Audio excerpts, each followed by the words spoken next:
Whatever the occasion, effortless elegance is right this way. Because Hilton brings you new ways to stay courtesy of the Nomad London. And it doesn't stop at award-winning dining in a space draped in velvet and illuminated by vintage chandeliers.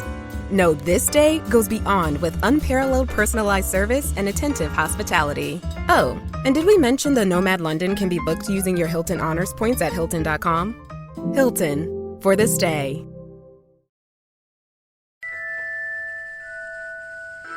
The Elder Wand, the Resurrection Stone, the Cloak of Invisibility.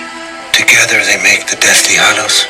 Together they make one Master of Death. The last will and testament of Albus Percival Wulfric Brian Dumbledore. Do not pity the dead, Harry. Pity the living, and above all those who live without love. Hey everyone, welcome to Hogwarts, a podcast. Hey everyone, welcome to another episode of Hogwarts, a podcast. Today we are covering the epilogue of the Harry Potter series. It is entitled 19 Years Later. Elizabeth is with us. Hello everyone. And Jenn is with us. Hey guys. And we are wrapping up the Harry Potter books as originally constituted. Yeah, so it's kind of crazy to think about. There's been a lot of work that has gone into putting these episodes together for you guys. It's been a lot of time with everyone involved and a lot of effort on our part. So we're thrilled to be at the end of the series, but also it is kind of unbelievable. And I think we're all going to be missing the idea of talking about chapter after chapter. We're going to have some plans going forward here. With different episodes to continue our Harry Potter conversations, just maybe a little bit different than what you're used to. So bear with us, especially on the timing of things. Keep up with our social media. Please subscribe to any social media that you don't already subscribe to. Get those notifications whenever we do put something out. It'll be really helpful. And you can find us on all of our socials at Hogwarts a Pod. We do have 2 comments for the last episode here, but we will save that till part 2 of this episode. We'll get through that blog first. And like I said, it's 19 years later. So we're getting the adult versions now of our favorite characters. I remember the first time reading this, turning the page, and being like, whoa, there's more. Yeah. Like, I wasn't expecting more. I just went through this emotional roller coaster. I thought I was off. And then it just kept going. No, for sure. That was the same thought I had, too. I was like, oh, yes, I get more of this. And I get to know what happens after the main story. We just get dropped into a scene. Yeah. Yep. Which is fine. I guess, technically, we always get dropped into a scene. It's usually just outside of the Dursleys. Or in the Dursleys. But we get Harry being angsty. Yeah. We get dropped into a scene here. And the scene is the 1st of September. And the Harry and family is heading to platform 9 3/4. The family consists of Ginny, Harry's wife, and now mother of 3, Lily, who is a 9-year-old redheaded daughter, Albus Severus, who is an 11-year-old son going to Hogwarts for the first time, who resembles Harry, and James, who has already spent some time at Hogwarts. Yeah, Ginny, Lily, Albus, and James going with Harry to platform 9 3/4. I was so confused the first time I read this. I really, I don't know if I was too tired because I had just stayed up late reading the rest of the book or what, but I got all these names and I was like, but they're dead. These people are dead. Why are we bringing them into the play now? Immediately forgot the fact that it said 19 years later. I saw a thing online where someone, when they got Deathly Hallows, they couldn't contain themselves, so they flipped to the end of the book to see what the epilogue was like, and they saw the Ginny kisses Albus, and they were like, whoa! Plot twist. That's a plot twist. What happened to this? That would actually make me read the book that much faster to be like, what happened here? I do know a lot of people that when they first got the book, on that midnight at whatever bookstore they got it at, would flip immediately to the end and just see like the final word or what the final chapter was called or whatever. Well, I remember. I never did that. I hated spoilers, so I still do. This was the second time I had done that. The first time it had been the end of book 4, and I think it had been on accident. And it said something about Hagrid, like Hagrid said, and I was like, oh no, is Hagrid dead? Oh, that freaked me out. And then I did for this one only because she made a statement, and it was out in the news and went around the internet, that she had made the last sentence for the series, and she had that last sentence written for a long time, and she was dead set on that being the last sentence. And when I had finished reading chapter 36, I was like, wait, that was the last sentence? I don't think those were the last words. So then I looked at the end of the epilogue and I was like, oh, okay, so. That was not my experience. I just wanted to read the book. We get an insight into the Potter family dynamic here in this scene, really.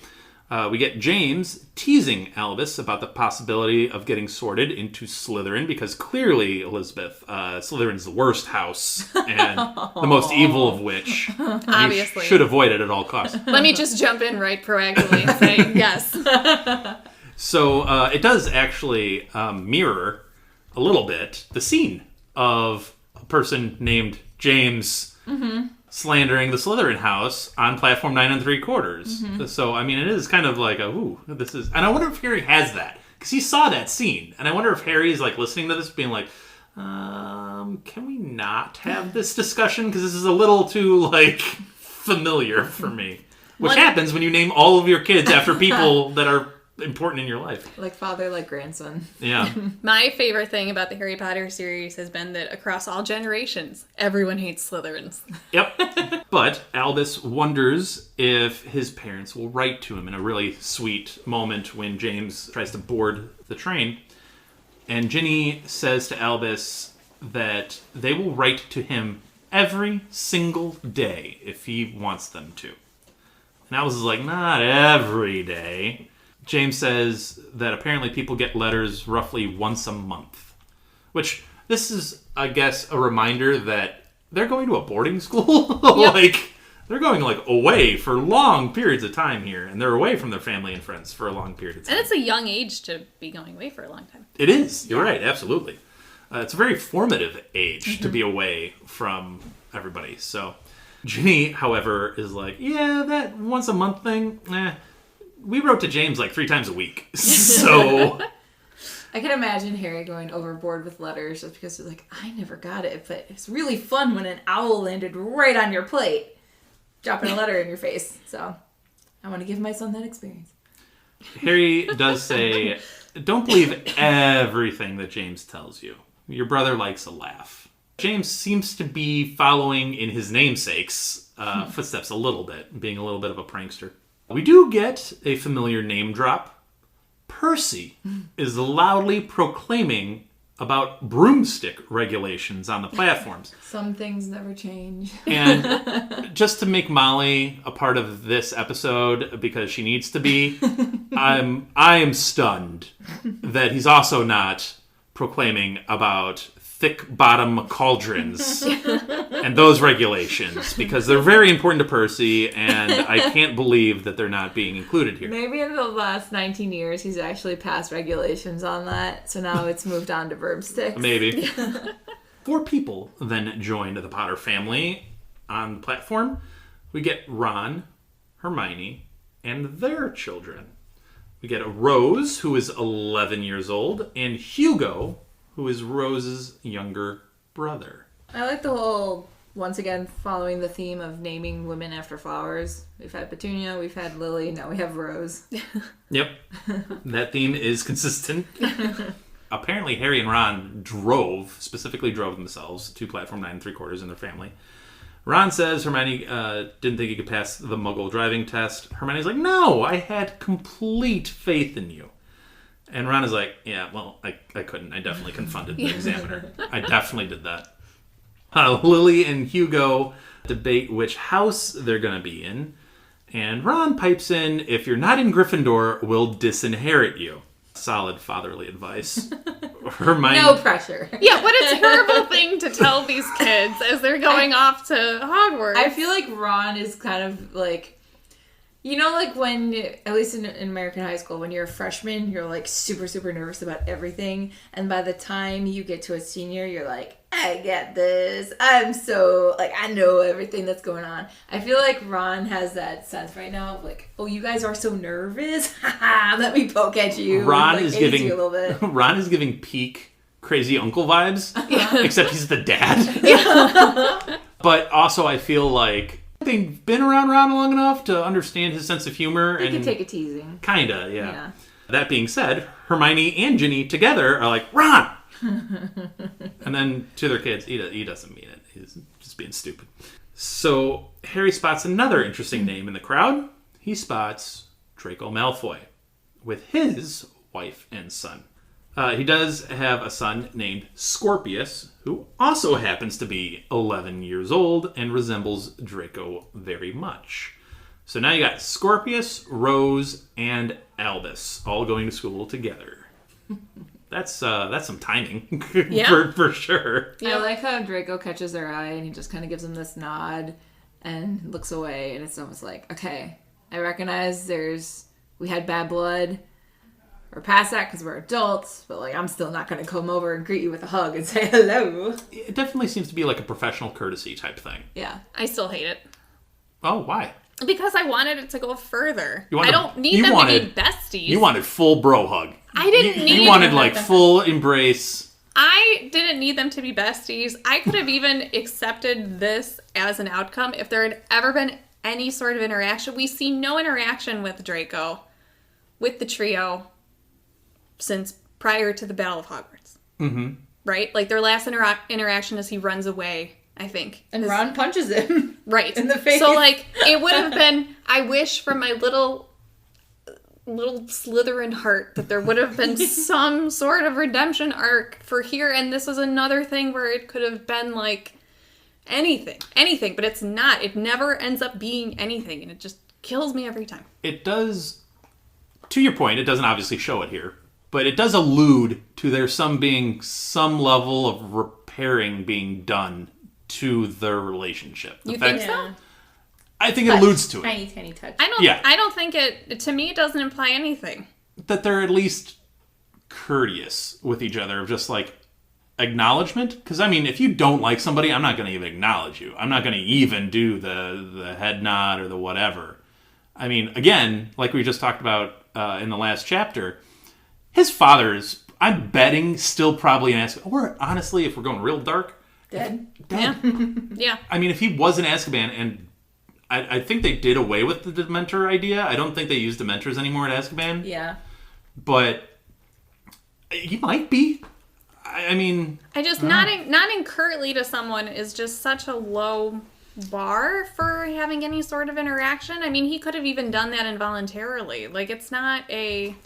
A mistake head nod, like you're waving and it's actually the person behind you. Like, oh, man. Even if it's just a passing thing where it's like Scorpius and Draco are passing them and Scorpius points to something Rose has and is like, oh, I really like that. And Rose is like, oh, thank you. And Scorpius is like, who are your parents? And they see Harry, and Draco just says something nice about Harry, and then they just look at each other and then they just keep moving. Like, they don't like, have I'm to lost. be... Where are my parents? Oh, let me help you find them. I wanted some acknowledgement from Draco that was like not even like openly positive, like thinly veiled. Let's be positive. real about it, like, because there's no way Draco's saying anything nice about Harry. At best, you're going to get a sassy comment. My ultimate here would just be something about like Scorpius sees Rose and he says something about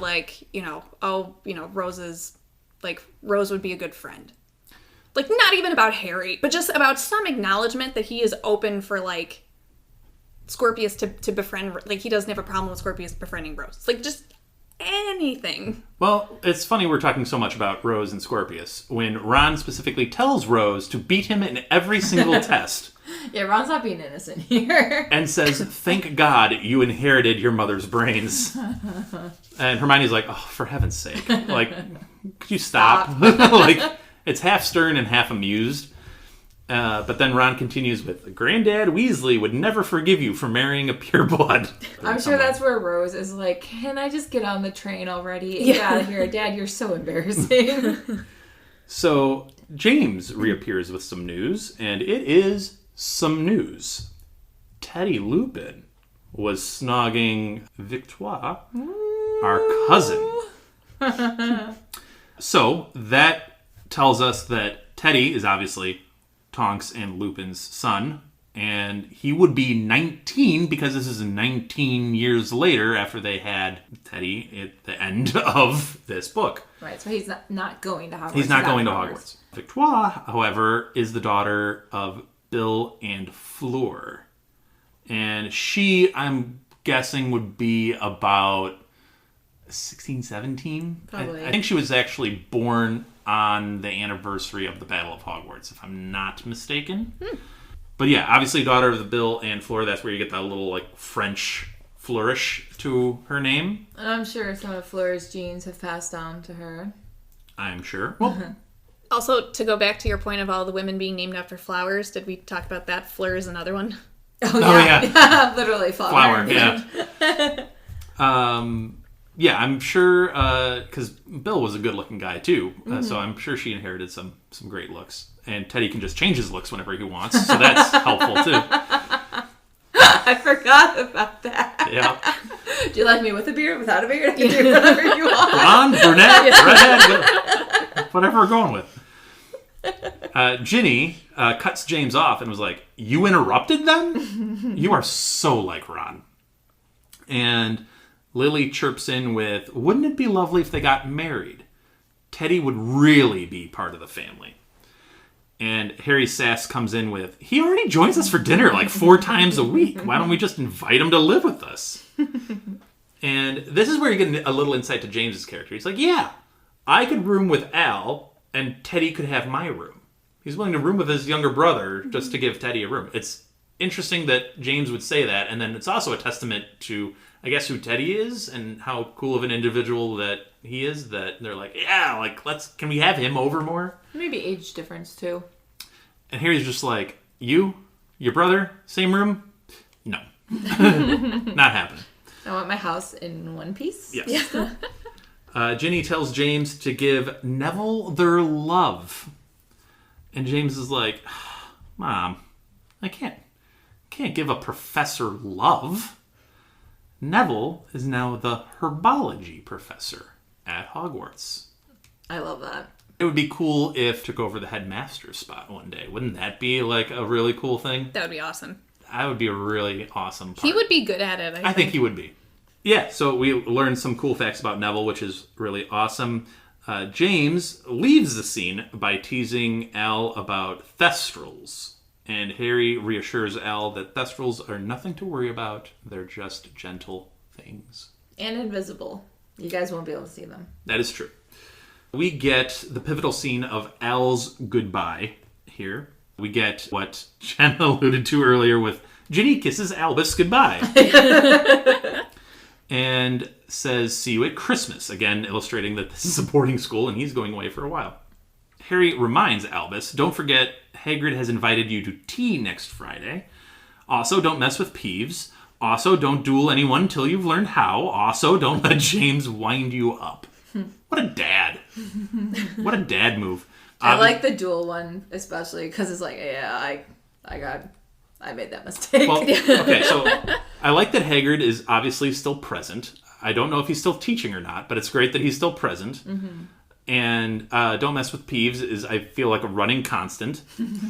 Now, the don't duel with anyone until you've learned how. I like the part, till you've learned how. Yeah. He doesn't say don't duel anyone. It's until you've learned how. Which also, you have lived in a house with Harry Potter. You gotta have some tricks up your sleeve, right? Like, at least Expelliarmus, right? Like, you've gotta have at least that one ready to go. And then, don't let James wind you up is pretty self-explanatory. It'd be funny if Expelliarmus was the one spell he struggled with. I just couldn't do it. I don't get it. Albus finally asks the question that has been on his mind this entire time. And he makes sure that only his dad and Ginny can really hear him. And he says, what if I end up in Slytherin? And Harry crouches down to view Albus at almost face height. I think he's a little bit below Albus even, to face him more directly, and spoke so that only Albus and Ginny could hear him. He notes, as he looks into Albus's face, that Albus is the lone member of his children to inherit Lily's eyes, his mother Lily's eyes. And Harry says to Albus, Albus Severus, you were named for 2 headmasters of Hogwarts. One of them was a Slytherin, and he was probably the bravest man I ever knew. Albus says, but... Harry cuts him off and says that, well, Slytherin House will have gained an excellent student, won't it? It doesn't matter to us, but if it matters to you, you'll be able to choose Gryffindor. The Sorting Hat takes your choice into account. Albus asks, really? And Harry says, it did for me. And he notes that he had never told any of his children that. What do we think about that little back and forth with Harry and his son? Finally, there's something positive about Slytherin, and it only took until the last chapter. I've seen so many memes that are like James up in heaven looking down and being like, you named him what? And Snape being there like, yeah. Or other ones being like, Snape being like, I didn't even like you. And you named your kid after me. Or I like the ones where Lupin is just sitting there like, come on, man. Like, really? That does bring up the point, like, I don't know. I've seen memes too where it's like, didn't Ginny get any insight or input with these names? Because it's just so much Harry. I'd be like, can we name one Fred? No, we must name him after Snape. I don't know. This, to everybody's point about a redemption arc for Snape, I think this might be a bit much. You never liked the guy until the final moments of his life. Like, I think you're a little, like, it's like a overcorrect of massive proportions. I mean, I feel like he just finally appreciates the full scope of what Snape actually did. Sure. No, I get that. But then naming your child after him is, like, a different... I don't know if I would name it after him. Like, I could appreciate Snape, but I don't have to do something as permanent as naming my child after Severus. I mean, I don't know what else I would do to commemorate him, I suppose. I mean, you could commission a statue to be put of Severus somewhere. I did read on the Harry Potter Wikipedia.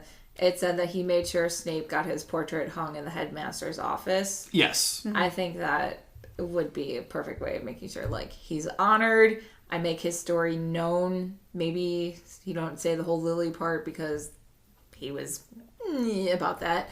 But making it known that he was acting on Dumbledore's orders. We misinterpreted what we witnessed. Like, he wasn't the evil person that we all thought he was. He was a spy for good. So we've changed his reputation, but I don't need my kid named after him either. I don't know how that portrait would work, because you need time to, like, really teach the portrait who you are. And I don't know that Snape was doing that in his downtime in the... I don't know. Maybe it's just a stationary one. Maybe. Or it's just literally like the token one that just moves but doesn't really, like, elaborate much. I love that whole portrait thing, though. That whole idea that you have to teach your portrait to be you. You don't have to. It's just if you want it. When I ever read it, I always just took it as, like, your portrait already knows your characteristics and qualities and stuff, and you were a headmaster, so you automatically get one made, and it's just like, boom, that's the magic of it. I really enjoyed this scene with Harry and Albus. I thought it was a really, really nice father-son moment where his son has a genuine concern that he feels particularly strongly about. And I don't think Harry could have possibly answered this better. Yeah. I think he nailed it. I think it's a really sweet, nice moment. Albus asks, as he was boarding the train, as the train is literally about to leave, he asks why everyone was staring in their direction. And Ron jumps in with, don't let it worry you, it's me. I'm extremely famous. Which, he is! He is actually famous. Yep. At this point, Ron is probably very famous. It's so funny to me that it's like, Ron is your father, Hermione is your mother, both of those two, Harry is your godfather. Like, both of those, all three of them are so famous, and you have no idea. That Albus doesn't know that his dad is the most famous person on the planet is the best parenting that him and Ginny have done. Ginny, by the way, was a professional Quidditch player. Yeah, and her own self is very famous. And also is very famous for her exploits. I think that it's a good show of parenting that he's not super aware of his parents' fame. To a degree. Because the problem now is that he is going to go to a boarding school where almost everybody else is going to know that about his parents. Right. And he is going to learn about his parents from the other people. So I feel like what would have been maybe a slightly better play on this is to have had that conversation prior to him leaving. Yeah, it's like Maybe. repeating Harry's experience. Yeah, It's repeating Harry's experience. That's a little bit hard. I'd be like, look, just so you know, there might be some people who are going to be very interested in you because of what we went through. Well, not just me, like all of us. There's also a difference between, like, they might know they might just not Harry's realize history. the extent of it. They might not know the reaction to other people, though.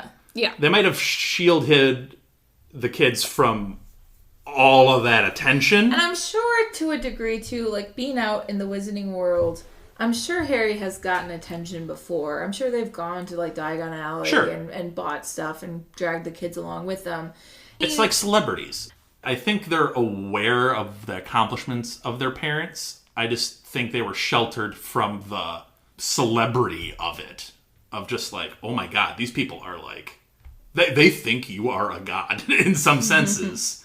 And that, I could very much understand Harry and Ginny wanted to be like, just live a normal life. Yeah. Don't get caught up in the, all of that. Be a normal kid. That I think makes total sense. Yeah. By the way, when Ron says that, Albus, Rose, Hugo, and Lily all laugh, indicating that they are somewhat aware of the situation. And they're like, okay, Dad. Yes, you might be famous, but come on. The train leaves. Ginny pats Harry on the back and says, he'll be all right. And Harry, touching his lightning scar, says, I know he will. The scar had not pained Harry for 19 years. All was well. Yay. And that is the Harry Potter series. Ending with all was well. What do we think about the epilogue? I am so mixed. I'm so mixed on it. The first time I saw it existed and I read it, I tried to absorb it as much as I could because I was like, oh my gosh, we get more of these characters that I have grown to love so deeply and care about so much. And then I read it and I'm like, I don't know if I really needed any of that. Okay, I assumed that Harry and Ginny would get together. I assumed that Ron and Hermione would get together. They've had kids. Cool. Draco's over there with a kid. Cool. Like, Hogwarts still exists. Well, I figured it would. It's been around for centuries. Like, the fact that he's a father now and he gets to play that mode, that's really sweet to watch. But I think the biggest gets out of this is like, okay, Neville is teaching. That's cool. Albus has Lily's eyes. That's cool. Harry reassuring Albus about getting into Slytherin. I also like that. But beyond that, I'm like, I don't know if it waters down everything that happened in chapter 36 or not. I've thought before about when I reread the series, should I bother rereading the epilogue or would I feel more satisfied not reading the epilogue? And then naturally what always happens is I read it anyway and then I don't know the answer to my own question. But like, it never... I don't know. I think I would have been more satisfied with it if maybe Harry had become a teacher at Hogwarts and he was welcoming students to the place, because I still think Harry would have been a better Defense Against the Dark Arts teacher than going into the Ministry. He's a dark wizard catcher. That's what he does. I know, but I wanted to see him teach. Says the teacher. Jen, what do we got? What do you think? The epilogue just didn't do anything for me. Okay. It adds maybe a little bit. Like, I get the point of it. I get wanting to show, like, okay, it's the next generation and still show that everyone's together and kind of hint at the future of how people have, progressed with it. It's not like I wanted the books to be about Slytherin. I just felt like I should point out all the missed opportunities. You wanted the epilogue to just be instead of 19 years later, you're just like, Slytherins. Yes, just over and over and over. No, I mean, it definitely does impact my enjoyment of the books, looking at it and just being, like, seeing all of the places that they could have added in something that was positive about Slytherin. Didn't need something positive from Slytherin. This didn't need anything from Draco. It's just, it would have been nice if at some point in the books there had been little moments. So, like, that wasn't a large factor in my enjoyment of this chapter. I think with the excitement of the previous chapter and then going into this, it felt like this was a good start, but it felt like it didn't feel like it had enough. Can I just chip in real quick? I take the opposite opinion of you two. And I like the epilogue. I liked it when I first read it. I liked it now. I will grant you maybe a little jarring getting dropped into a scene with a lot of familiar names, but they're not the people at all. Change the names, please. Fair. I will grant you that. That being said, I liked the snapshot of life now, 19 years later. So, we wrap up the Harry Potter series. We do have 2 more comments to get to before we move on to whatever is next for Hogwarts a Podcast going forward. So we'll take a little break and we'll be right back.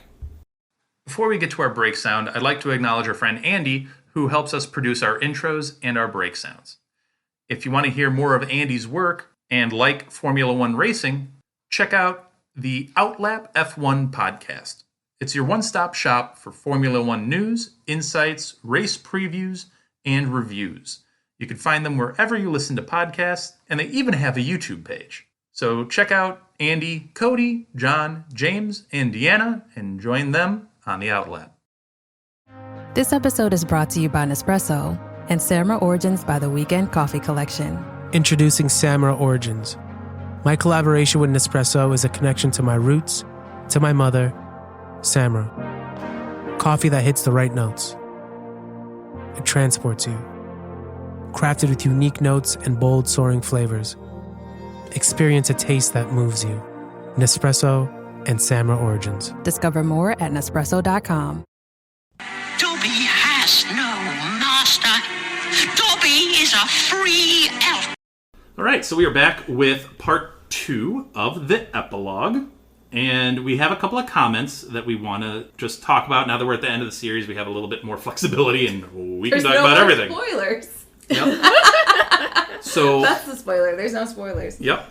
So our first comment that we're going to discuss is from Drea, who left a comment on Deathly Hallows, Chapter 22, The Deathly Hallows. And Drea says, this is a major spoiler. So I know you won't discuss this now, but perhaps when you get to the end, I find it really interesting that Harry doesn't destroy a single Horcrux in this book. Albus leaves him the task to destroy what he thinks are 6 Horcruxes and ends up being 7, and Harry only destroyed one of them. The diary, way back in book 2. I do like that. I do think that's fun. The first time I realized that, I was like, oh, yeah, really? He hasn't done much, even though he's done everything, but he hasn't really done much in terms of the Horcruxes. It's been a split job. I like that. I think it shows that it's a team effort. Yeah.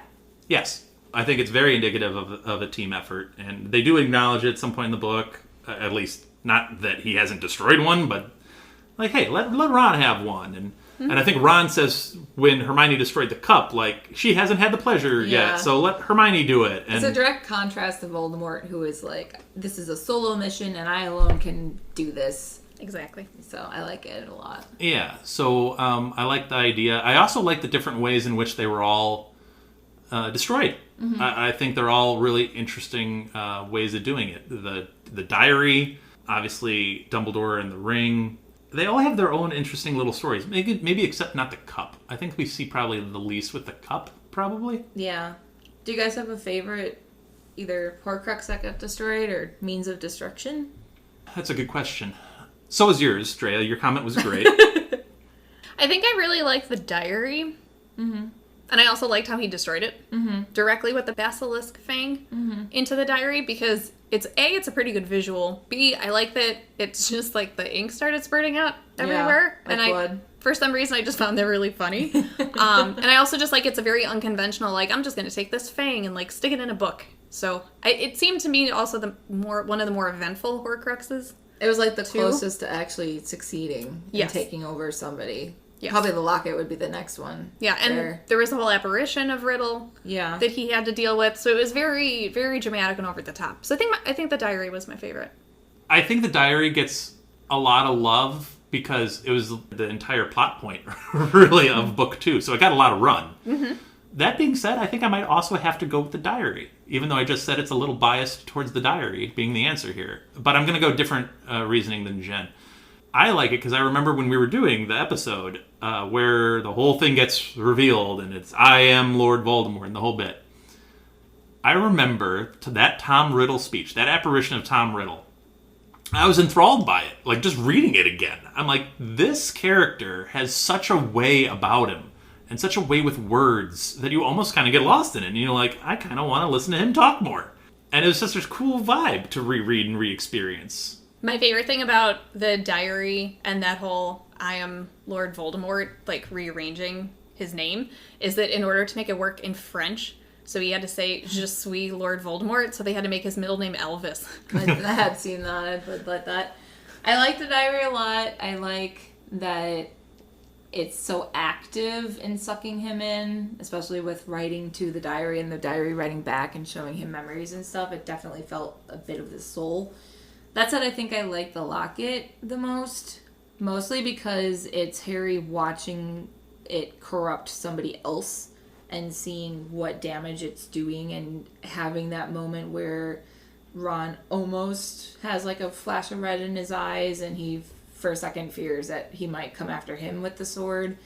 That is, I think it shows the darkness of the Horcruxes better. But I don't like the sword as the means of the destruction most. I think I like the fire the most in terms of destruction. Just because it was so violent and there were so many different creatures that came out through the fire. I think that was cool. I think I like the Basilisk Fang as the mode of destruction the most. Just because it's such a cool way to do it. But notice how all three of us just picked the 2 Horcruxes with the most storyline devoted to them. It makes me think, and it makes me imagine what those other Horcruxes really were. Yeah. What they really were like. Like, if you spent real time with the cup, what would that be? If you spent real time wearing the diadem and having the diadem around you, what would that be like? Clearly, Albus struggled heavily with the ring. And that's Dumbledore. So, I mean, I think if we learned more about some of these others, I think it'd be really, really interesting. I think of the ones that we didn't get to see, the diadem definitely grabs my attention the most, my imagination the most. I'm going to say the cup. Okay. Because I can't even imagine what the cup would be. I want to see the cup. Yeah, what would that look like? It tempts you to drink from it. Maybe. I want to see the cup the most because that's the most I'm confused about. Like, I want to see that one played out. Just for my curiosity.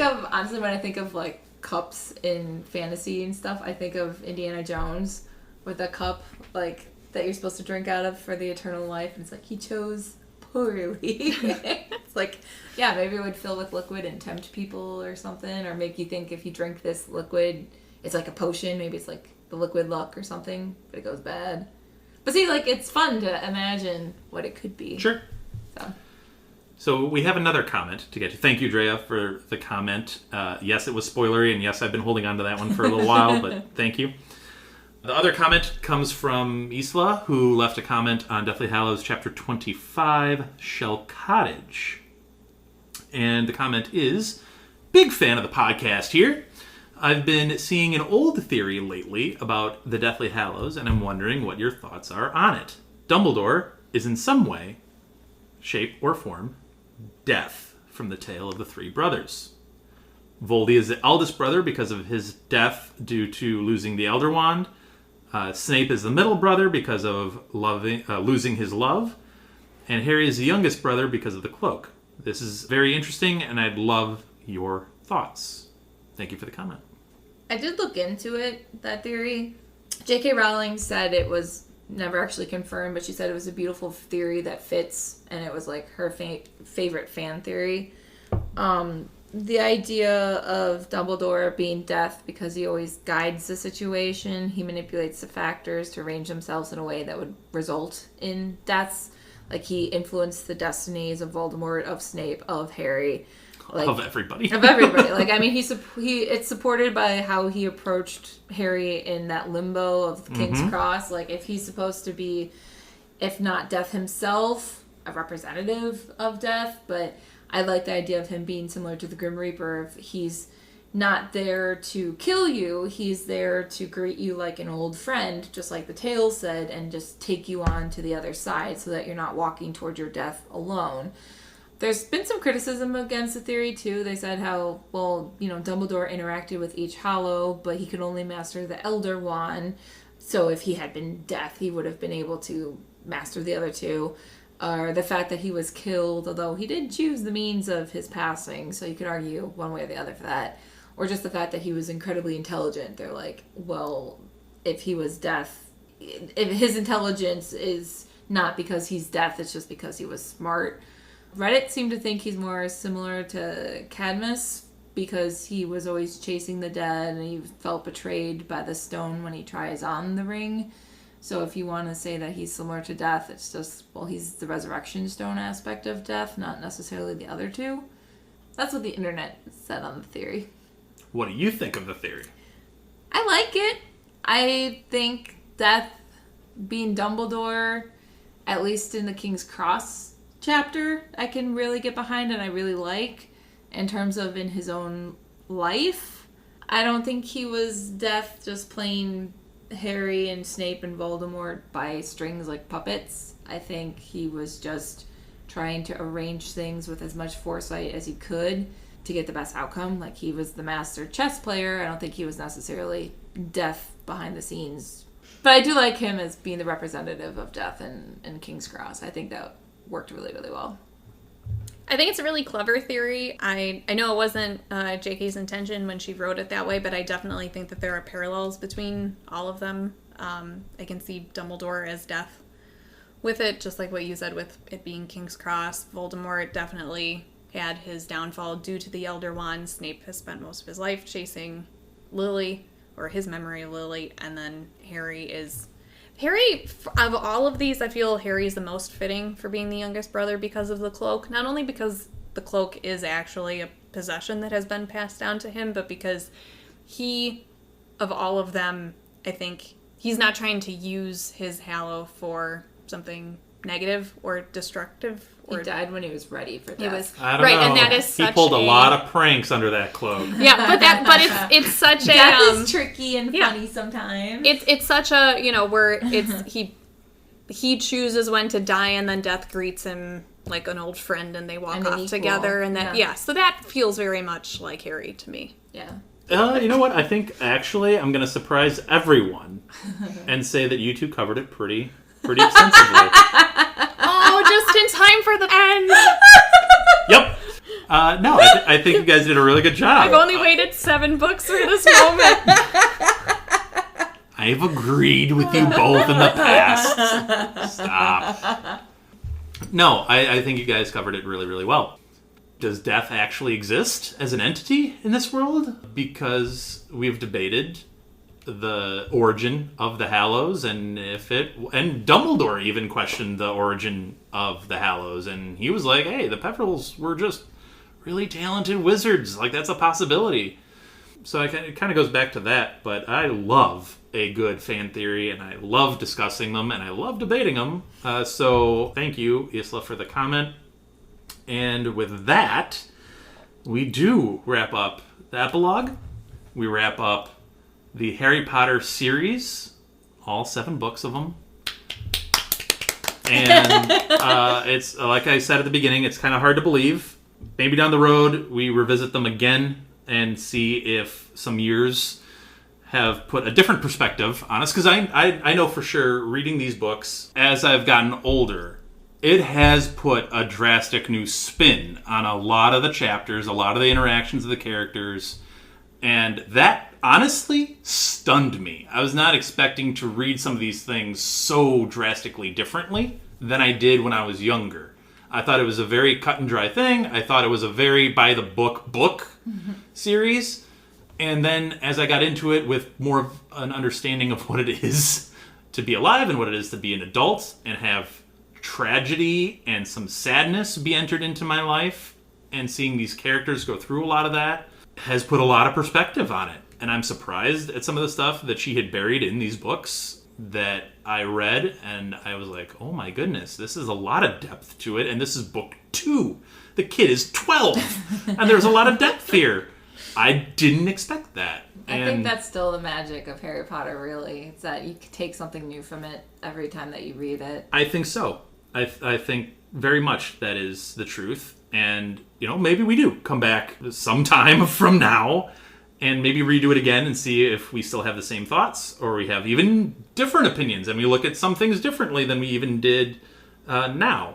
I will tell you that if we redo the series, it's going to be a long time from now. But that doesn't mean that we're done talking Harry Potter. So we will continue to make Harry Potter episodes and content for everyone that wants to listen to it. We are certainly thankful for the group of listeners that has made this so enjoyable to make. We never expected to even get through book 1, let alone book 7, and it's because of the listeners. It's because you guys started interacting with us, giving us opinions and thoughts and arguments and debates to continue discussing, and we're heard as of right now in 146 different countries. That still blows my mind. That's wild. Blows my mind. The traveler that I am is stunned to think that our voices have been heard in almost every continent, which is crazy. Antarctica, I'm still waiting on you. We'll get those researchers one day. Get the penguin set up with a Spotify. But it's surreal to think that. And it's because of the listeners that we've gotten to this point and that we'll even consider continuing because people have already mentioned, hey, what are you guys doing next? What are you guys doing after the books? Mm-hmm. So we'll keep the conversations going, but I implore you that if you haven't subscribed or followed us, now is the time to do so because we are going to change up the schedule a little bit. We're probably going to change from the week-by-week episodes, and we'll probably do an episode or two a month. We enjoy putting out this content. We enjoy having these debates as much as we get at each other's throats sometimes. We do love discussing it, and we'll continue to do so. So follow us so you know when we're putting out those episodes. With that, I can't believe I'm saying it, but we're wrapping it up.